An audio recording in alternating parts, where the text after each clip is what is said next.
You coming with me today? Why are you breathing so hard? Yes? It turns out the Hellcat is a family car. What up, YouTubers? I got wonderful news.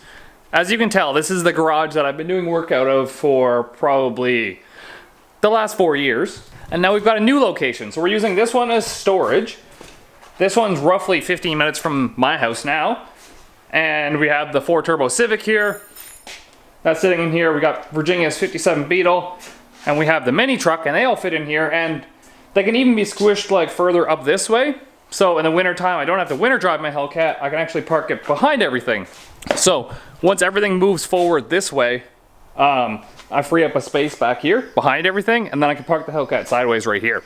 But what I'm doing now is I'm slowly taking all like the essential stuff that I need to continue doing work, putting it in the car, and then I'm bringing it over to the other spot, which is where I'll be working out of next. I'll show you that. Here we are, the place I've been living at with Virginia for the past like year or so. And we didn't use this garage because we were using it for the winter vehicles and stuff. But we decided that it'd be easier that if I could just walk out the back door and get in, I'd probably get a lot more film. So that's why we switched to this garage. Now, a couple downsides, it being a little bit less square footage, but I don't have to store as much here.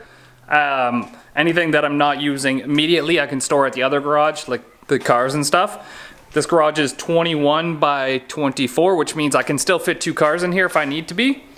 Right now we just have all the toys in here. So the quad, the 2 electric dirt bikes, the scooter, bicycles, stuff like that. But I do have both my welders here, and we do have behind the panel back there is wiring for 220. It's already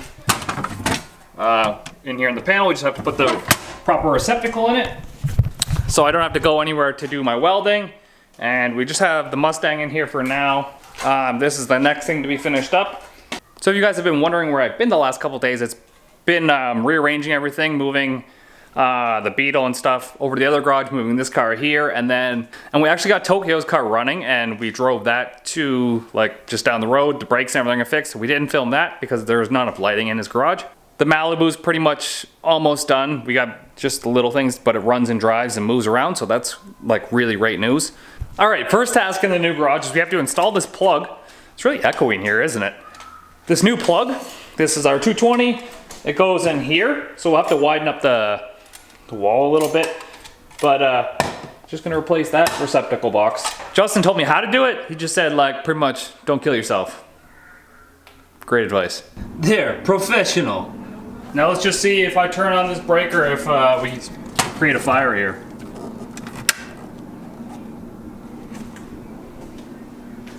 Okay, here's the second test now. We'll have to put the plug on this. Now, if we turn this on, we should be able to get 180 amps.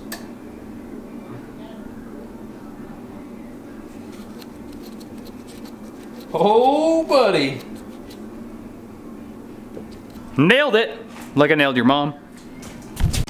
So I'm gonna head over to Tokyo's now. We're gonna get the Malibu all finished up. We got some trans cooler line that we have to put on, but I'm gonna head over there on my scooter in my skeleton onesie outfit, so this might throw people off for a loop. I didn't die. I didn't die. Damn, lucky. We had this running yesterday, but then it almost caught fire because we had an O-ring leak, so we gotta figure that out. And then we gotta hook the trans cooler up, and then we can drive it again. Where'd you lose the drill bit, Kyle? Get it, Kyle. Oh shit, camera's on. Shit, I better look like I'm doing something. Do something. We're building Haggard out of fuel rail mouth to see if it fixes our issue here. Because all we want is a fuel leak. Last night the car moved on its own, actually with throttle response. Seats mounted, factory speedo works. Drove it down the street to let it warm up. It was having some overheating issues. Brought it back to the garage. Kyle cracked open on the bottom side of the water pump. Put water in it. Started it back up. Coolant temperatures are back down. Went to go back around the block and the car died. And it was spitting fuel everywhere, and somehow the hot fuel didn't ignite on the manifold. So that's why Kyle's making brackets. But after a couple of months, this thing now moved under its own power. Boy! It's got the trans cooler in now, and the grill's back on. We put some trans fluid in it. It's just hose clamps, so I hope there isn't that much pressure in the trans line. I don't think there is that much pressure. Shouldn't be. And then the fuel rails are fixed too, so we're about to fire it up, put it out in the driveway to let everyone know that we fuck for sure.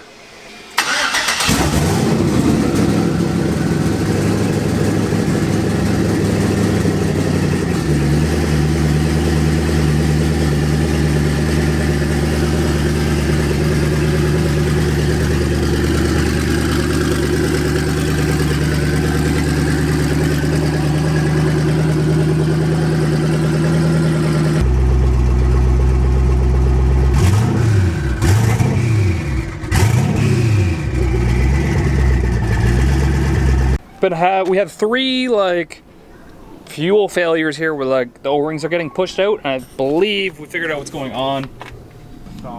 Okay, so you can see when the fuel rail is getting pressure on it, it kind of flexes this way, and it's pushing the O-rings out from underneath it and then spraying fuel. So I don't really trust it, and we're gonna have to figure out another solution to get these to clamp down, because it's got a little L bracket. I made them out of aluminum. Might have to make that out of steel instead. Now, I understand this video has been all over the place because I'm pretty handicapped when it comes to stuff like that. And now I'm heading to my garage because I didn't... And now we're heading to the garage because I forgot jack stands at my house and I can't really do anything without jack stands. But then I'm gonna go to Tokyo's to fix this fuel rail. Not hard to tell Virginia was the last one driving this. Deep paint with the windows all black, seats creme brulee. I'm so gangsta! I detoured a little bit here, and I got a haircut for the first time in like 4 months because I look like a bag of smashed buttholes from a whorehouse. And if you look good and you feel good, I wouldn't know, but that's just what the people say. So to further elaborate what's going on here, even with these other brackets, the fuel rails are just flexing. So what I'm gonna do is, underneath each one of these bolt holes, there's actually a little platform here. Plastic, probably something clipped into that from the factory. What we're gonna do is we're gonna drill and cut these old brackets I have, and then screw them down to these plastics so it's holding down, straight down from both sides of the rail instead of trying to hold from here onto the rail. And then maybe for extra security, we'll build a bracket from here up over the rail. So here's one end. You can see it's modified a little bit. I just, because these wrap around both sides, and then they're just machine screwed to these little platforms on the bottom here. I wonder if I can get you a little bit better lighting. And now they seem like they're not gonna move up anymore, so the O-rings can't fail. Because the last thing I want to do is burn down this car, unless it really pisses me off, in which case, then I will purposely remove those mounts. All right, both sides are done. That was a pain in the ass to do. It doesn't want to pull up any when I tug on it, so in theory, when I turn the key over and get fuel pressure, it shouldn't push the rails up anymore.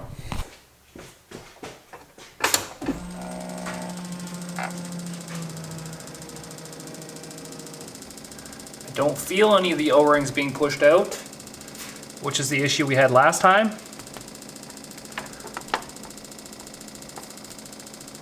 Let's just hope those things are strong enough. I still think I'm gonna build a bracket from here on the stud to wrap over the top of these rails, just to help. And then the interior, we do have our driver's seat pretty much mounted. One rail's mounted, we just didn't get bolts for the other one. And then over here we do have a black dash that's not cut up, and some of the like exterior pieces that we need to finish it up. Now Tokyo is currently at work right now, so we probably won't, I don't want to like fire this up unsupervised. I just want someone around with a fire extinguisher just in case. So I'll probably just tidy up and then wait for him to get home. And now I need a Red Bull for my face hole. Macho, macho man. Thanks for accepting my package over here. Thanks for accepting my Amazon package, lady. Lady, thank you! You're welcome! Thank you! You're welcome! I get to rip it open! Straight out of China.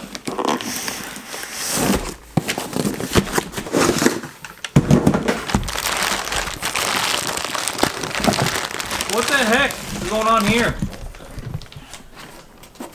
What are you doing? Hey, there's still stuff in that box.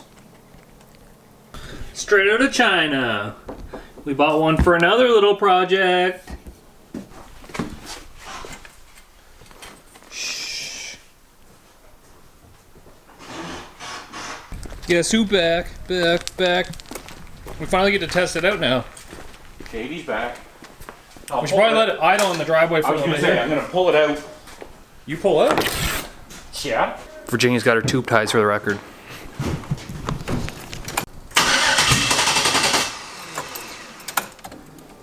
Going to start. Oh wait, hold on.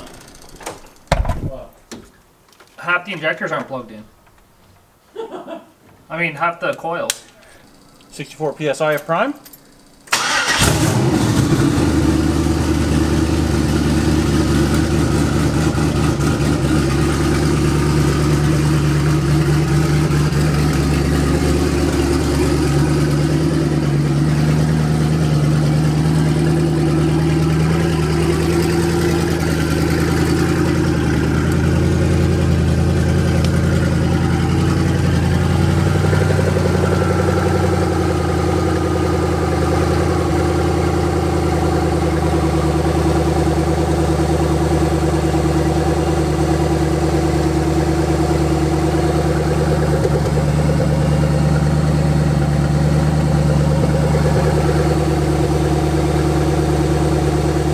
I just remembered that the exhaust valve's right here. And then there's holes in the floor right here. So we're probably gonna get a bit of fumes in our faces.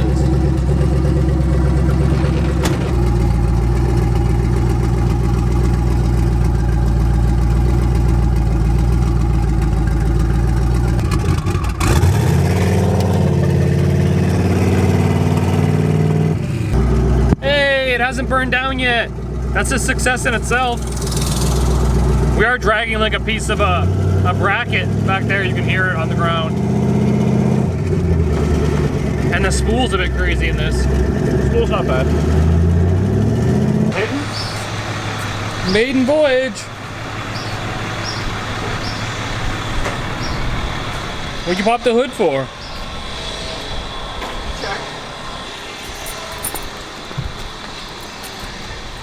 Dust me off. Oh, don't get my car dirty. It's mint bro. Mint bro. We are rubbing sidewall pretty good though. Yeah, when it comes up. So I brought my laptop. Tokyo has that laptop. We had another one, and all three cannot be used. Mine died. His won't take a charge, and then that one won't. You can't download on it. So we done messed up, but it did go around the block, which is a big plus. It went more than around the block. Yes, we took it for a drive. One big problem is that we're having a sidewall here is rubbing the side, and the mounts for the other pieces of suspension are hitting the frame, so those have to be cut off. But other than that, man, it runs. Obviously, we're gonna have like the little things we got to work out with a brand new build like this, but works good. So, all right, now to close out this video, we do have our two 45mm black sheep wastegates and our 60mm blow-off valve. This isn't really what I want to do. I want to pull these apart and finally get to take a look inside them. So,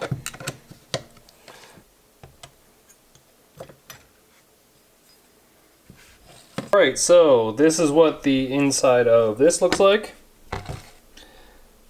Let me just get a paper towel to wipe off some. This is the lubricant for the O-rings because this is the piston that moves up and down instead of the diaphragm. Right, so here is the aluminum piston. This goes up and down inside this bore, as you can tell. These two O-rings seal it against the side of the bore. This bottom O-ring seals the top to the bottom. And then there's another one inside there to seal the rod from the inside. And this valve is actually a super alloy with a nitride coating on it. And it's been tested at like 1600 degrees Fahrenheit for like 10 hours with a whole bunch of oscillations on it. Nick has a video of like all the torture testing stuff, so if I can get my hands on that, I'll post it up for you guys. But look at it all. Dang.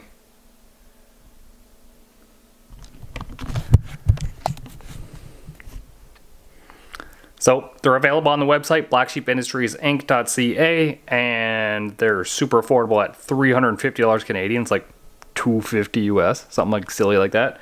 And they ship out the next day. So first link down below. Peace easy. Get that V, man.